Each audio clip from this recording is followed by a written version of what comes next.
बंगाल में जिस तरीके से आपकी टीम के ऊपर हमला किया गया, तो यहाँ पर बात यह है कि एक तरफ है जब एक जर्नलिस्ट को झूठी खबरें फैलाने के लिए निकाल दिया जाता है तो उसके लिए ममता बनर्जी खड़ी हो जाती हैं, और एक जर्नलिस्ट जो वहाँ पे जाके अपनी कवरेज करता है तो उसके ऊपर टीएमसी के गुंडे हमला कर देते हैं। ये किस तरीके की राजनीति है? देखिए, बंगाल के अंदर डर का माहौल है। बंगाल के अंदर आप कोई भी रिपोर्टर अगर आएगा तो उसको सचेत होना चाहिए, क्योंकि अगर आप कोई सच्चाई की बात करेंगे, ज़मीन से एक्सपोज करेंगे, तो आपको जो है रोकने की कोशिश की जाएगी। लोकल स्तर पे लोग घबराएंगे, रोकने की कोशिश करे जाएंगे। मेरे रिपोर्टर ने सिर्फ दुर्गापुर के अंदर स्वास्थ्य साथी स्कीम में किस तरीके से बेनिफिशियरी खुद आया था, उसको लाभ नहीं मिल रहा था, उसकी बेसिक चीज़ की खबर कर रहे थे। ना कोई एजेंडा था, ना कुछ था, मतलब खबर भी नहीं करने दिए थे, उसके अंदर ये हालत हो गई थी। मैं आज कहना चाहता हूँ, लोगों को चैलेंज करना चाहता हूँ, उनको लगता है कि मीडिया की स्वतंत्रता की आज़ादी की बात करते हैं। वो माननीय तृणमूल कांग्रेस के जो बहुत ही बड़े लीडर हैं अभिषेक बनर्जी के घर, उनके घर के सामने जाके फ़ोटो खींच के बताइए। आपके सामने फ़ोन ले लिया जाएगा, आपको फ़ोटो नहीं खींचने दी जाएगी। 188 शांति निकेतन। तो यहाँ पर मुझे ये बताइए सर, जितनी भी चीज़ें आपने वहाँ पे कही और आप काफ़ी टाइम पहले से बंगाल में जा चुके हो, तो किस तरीके के रुझान आ सकते हैं इस बार इलेक्शन में? आपको जन की बात के ओपिनियन और एग्जिट पोल में देखने को मौका मिलेगा। मैं आपको बस इतना आश्वस्त करना चाहता हूँ, हर सीट का ओपिनियन पोल बताएंगे और सच्ची मेहनत कर रहे हैं, पर जो नतीजे आएंगे वो काफ़ी अच्छे हो सकते हैं। अभी आपने अभिषेक बनर्जी का नाम लिया। अभिषेक बनर्जी को लेकर जिस तरीके से सीबीआई की तरफ से समन किया गया और जिस तरीके से उनसे पूछताछ की जा रही है, तो अभिषेक बनर्जी हो या फिर ममता बनर्जी, वो ये कह रही है कि हमें नीचे दबाने के लिए, फंसाने के लिए चाल चली जा रही है। कोई भी इन्वेस्टिगेटिव एजेंसी जो है उसका काम होता है इन्वेस्टिगेशन करना। अगर नहीं है तो कुछ प्रूव नहीं हो पाएगा। तो इनफैक्ट तभी अगर आप देखिए कि उनकी बीवी ने भी कहा है कि आइए आप मुझसे पूछताछ कर सकते हैं।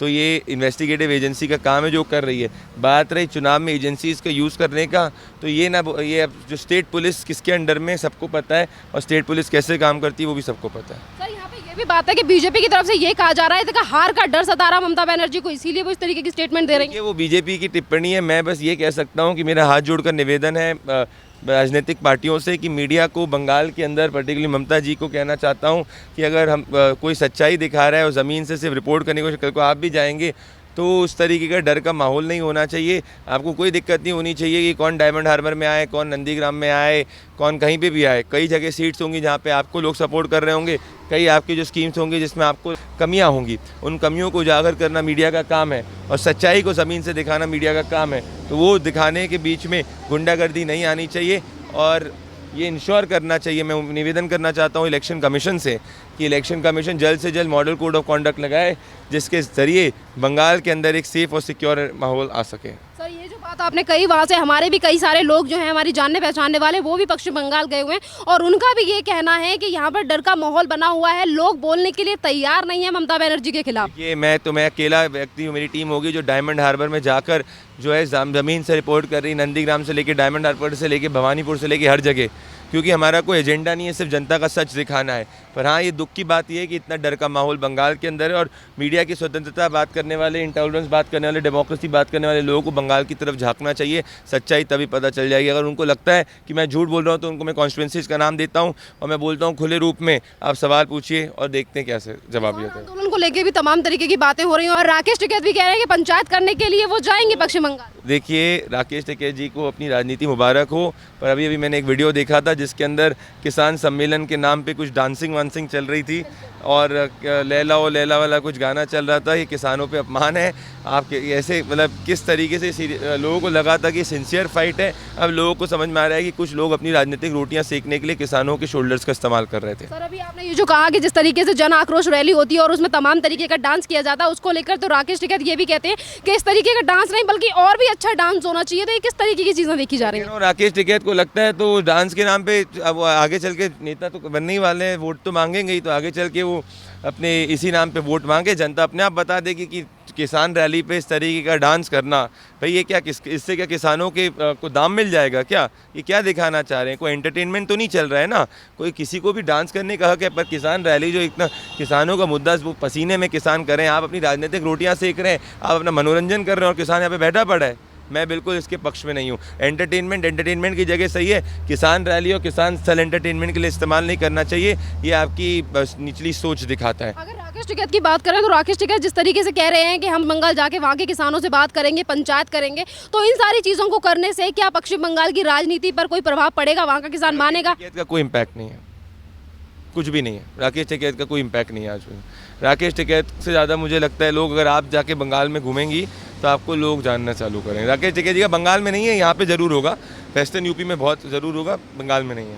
बंगाल को लेकर लोगों का ये भी कहना है कि अगर राकेश टिकैत पश्चिम बंगाल जाते हैं तो ममता बनर्जी उनको स्वागत करेंगे और कहेंगे कि खुल के रैली करिए। कि वो ज़रूर करेंगे, सब कुछ होगा, पर मैं बता रहा हूँ वोटों में इसका कोई फ़र्क नहीं पड़ेगा। मीडिया को जिसको हीरो बनाना है, विलन बनाना है, बनाए, पर राकेश टिकैत का वोटर्स पे कोई इम्पैक्ट नहीं होगा। राकेश टिकैत जो बोलेंगे उसके हिसाब से कोई अपना वोट का जो परिवर्तन है, वोट किस पार्टी को डालना है, वो कुछ नहीं करेगा। आप बाकी जिनको जो बोलना है मीडिया पे बोलें, पर ये मैं आपको आश्वस्त मतलब ये आपको मैं गारंटी दे सकता हूँ, वोट आदमी ममता के नाम पे डालेगा, नरेंद्र मोदी के नाम जी के नाम पे डालेगा, टीएमसी के नाम पे डालेगा, बीजेपी के नाम पे डालेगा, कुछ जगह लेफ्ट के नाम पे डालेगा, पर राकेश टिकैत जी के नाम पे कोई अपना वोट का कोई फर्क नहीं पड़ेगा। सर यहाँ पर ये भी निकल के चीज़ें सामने आ रही हैं कि इस बार जिस तरीके की राजनीति देखी जा रही है बंगाल में, पक्का पलट सकता है वहाँ पर और बीजेपी आ सकती है। लोगों का ये कहना है कि नहीं, ममता बनर्जी को ही रखेंगे। जन की बात का एग्जिट पोल में सब पता चल जाएगा। जन की बात का ओपिनियन पोल, एग्जिट पोल, आप भी उसको समर्थन करिएगा, उस पर ज़रूर पता चल जाएगा। एक और चीज़ मैं बोलना चाहता हूँ और मेरा निवेदन है कि मुझे दर्द, बहुत दुख होता है, और मुझे दुख इस बात का होता है कि मैं इस वक्त, मैंने सुशांत सिंह राजपूत के लिए पिछले इतने टाइम से, मैं चाहता हूँ इस पर भी एक बात ज़रूर हो, सुशांत सिंह राजपूत के लिए आप भी इतने टाइम से आवाज़ उठा रही, मैं भी इतने टाइम से उठा रहा हूँ, और सब लोग उठा रहे हैं, नेशनल में उठा रहे हैं। अब इतने समय हो चुका है, और सुशांत सिंह राजपूत के, मैं ये जानना चाहता हूँ, मेरा सिर्फ ये एजेंडा है कि भाई CBI का केस कहाँ तक पहुँचा है, और ये मैं सिंपल जानना चाहता हूँ। अब बहुत पावरफुल लोग हैं, सब कुछ है, सब कुछ पता कर चीज़ जानी जा सकती है, तो क्या सुशांत के पक्ष में ये सवाल पूछना कि भाई CBI से सवाल पूछे इतने लेवल पे नहीं जा रहे, क्या वो गलत है? तो फिर क्यों कुछ लोगों को इससे मिर्ची लग जाती है, क्या गलत है? आप भी मुझसे पिछले 3 महीने 4 महीने में आप मुझसे सवाल पूछती थी कि भाई क्या हुआ सुशांत के केस पे। मैंने जो अपनी लिमिटेड कैपेसिटी में चीज़ है वो किया। अब मैं यही चीज़ सोच रहा हूँ, जो मुझे एक पीड़ा होती है और मेरे को लगता है दिक्कत होती है कि भाई सुशांत के केस में CBI जो है कब तक चार्जशीट फाइल होगी, इसके बारे में देश को जानना ज़रूरी है। और ये सवाल मैं पूछ रहा हूँ और सुशांत के फैंस को भी पूछना चाहिए, और हर उस व्यक्ति को पूछना चाहिए, हर उस देश के व्यक्ति को पूछना चाहिए जिसने सुशांत की लड़ाई को लड़ा है। और ये बात करना मुझे नहीं समझ में आता कैसे गलत है। आपने अभी जैसे कि ममता बनर्जी की हम बात कर रहे थे, अगर हम सुशांत राजपूत की बात यहाँ पर करें तो सुशांत सिंह राजपूत को लेकर हमारा चैनल वो पहला था जिसने ये मुद्दा उठाया था, पर जिसके बाद जिस तरीके से मेन मीडिया ने इस मुद्दे को पिकअप कर लिया था, तो आज भी जनता से उसी से सवाल उठता है कि आज मेन मीडिया जो है, मेन स्ट्रीम मीडिया है, आज वो क्यों सुशांत के बारे में बात नहीं कर रही। मुझे भी ये चीज़ मैं उम्मीद करता हूँ करेगी। और देखिए उस वक्त मेन स्ट्रीम मीडिया में पहले अर्नब हो गए, मैं हो गया, आप लोग डिजिटल मीडिया में हो गए, सब ने इस पूरी मुहिम को सुशांत के फैंस के साथ लड़ा, और मुझे पूरा उम्मीद है कि सब लोग अपने अंदर, दिल के अंदर सुशांत के जस्टिस, सुशांत सिंह राजपूत के लिए न्याय चाहते हैं।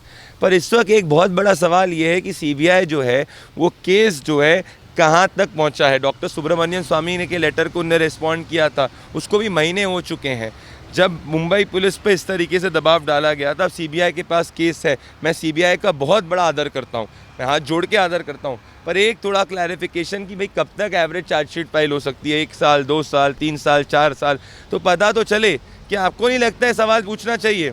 क्या आपको नहीं लगता कि इस पर 1 हफ्ते में एक बार बड़ी बहस होनी चाहिए? ये सिंपल चीज़ है, किसी के विरोध पक्ष कुछ नहीं, पर मेरा बस ये मकसद है कि भाई सुशांत के लिए जिस तरीके से देश साथ में खड़ा हुआ, देश साथ में खड़ा है और हर व्यक्ति साथ में खड़ा है, बस ये है कि एक बार CBI से हमें ज़रूर पूछना चाहिए कि माननीय इन्वेस्टिगेशन एजेंसी कब तक चार्जशीट फाइल करेगी। कुछ गलत तो है नहीं, ये तो हमारा काम है, संवैधानिक काम, और हम कर रहे हैं। सर जिस तरीके से आज हमने इन सारी चीज़ों को लेकर बात की है, सुशांत सिंह राजपूत के मुद्दे को लेकर, जैसे ही आपको टाइम मिलेगा और जैसे कि हमें टाइम मिलेगा, हम बार बार इस मुद्दे को उठाते रहेंगे। पर अगर हम ममता बनर्जी की बात करें सर, जिस तरीके की चीज़ें पश्चिम बंगाल में चल रही है, डर का माहौल बनाया जा रहा है, और एक तरफ को अमित शाह जी ने भी कह दिया है कि अगर जैसे हमारी सरकार आएगी हम CA को वहाँ पर लागू करेंगे, तो क्या इफेक्ट पड़ेगा इन सारी चीज़ों का घुसपैठियों को लेकर?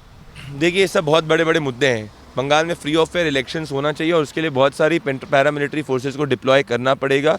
बंगाल के अंदर वायलेंस भी हो सकता है, आप देख सकते हैं बम किस तरीके से कई जगह मिले, ये सब चीज़ें हैं, तो बहुत ज़्यादा वहाँ पे माहौल है। आप सोचिए इतने चैलेंजिंग सर्कमस्टांसिस के अंदर मैं और मेरी पूरी टीम काम कर रही है, इतनी चीज़ कर रहा है, तो जो लोग क्वेश्चन कर रहे रहते हैं उनको ज़मीन पे आके काम कर देखना चाहिए किस तरीके से सच्चाई से, मेहनत से काम होता है।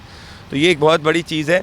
जब फ्री एंड फेयर इलेक्शंस होने के लिए पैरामिलिट्री फोर्सेस का हैवी डिप्लॉयमेंट बहुत ज़रूरी है। सर यहाँ पे जो तो जो आपने बात कही यहाँ पे मेरे सवाल में दो चीज़ें हैं। एक तरफ ममता बनर्जी ये कहती हैं कि हमारी सरकार को हटाना यहाँ से नामुमकिन है क्योंकि वो 10 साल से ज़्यादा राज कर चुकी हैं वहाँ पर। बात सवाल ये भी है कि अगर अपनी सरकार को लेकर इस तरीके की चीज़ें हैं तो फिर डर क्यों सता रहा है? क्यों बीजेपी के साथ बोलने वाले लोगों को या फिर पत्रकारों को डराया धमकाया या फिर उन्हें मारा पीटा जा रहा है?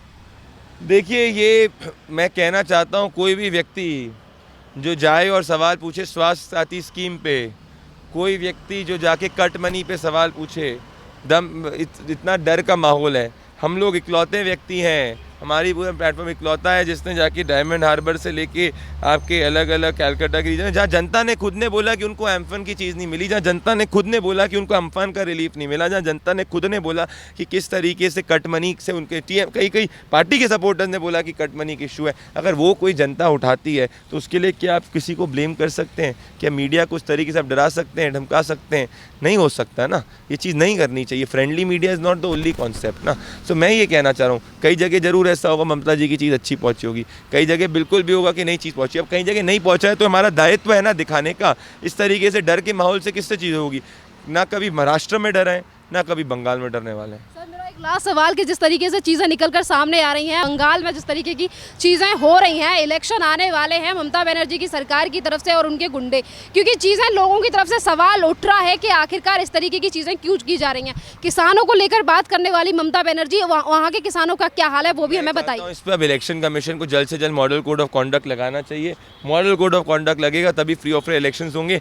Heavy deployment of central paramilitary forces की ज़रूरत है। अभी एक बटालियन कंपनीज कुछ पहुंची और की ज़रूरत है, बहुत ज़्यादा इंपॉर्टेंट है। कई रिस्पांस टीम के अंदर भी एक सेंट्रल पैरामिलिट्री फोर्स के व्यक्ति को होना बहुत ज़रूरी है, क्योंकि फ्री एंड फेयर इलेक्शंस नहीं होगा तो कोई भी किसी चीज़ का मतलब नहीं होगा। It's the most important thing which has to happen. और मेरी पूरी उम्मीद है कि इलेक्शन कमीशन ये करेगी भी। धन्यवाद सर।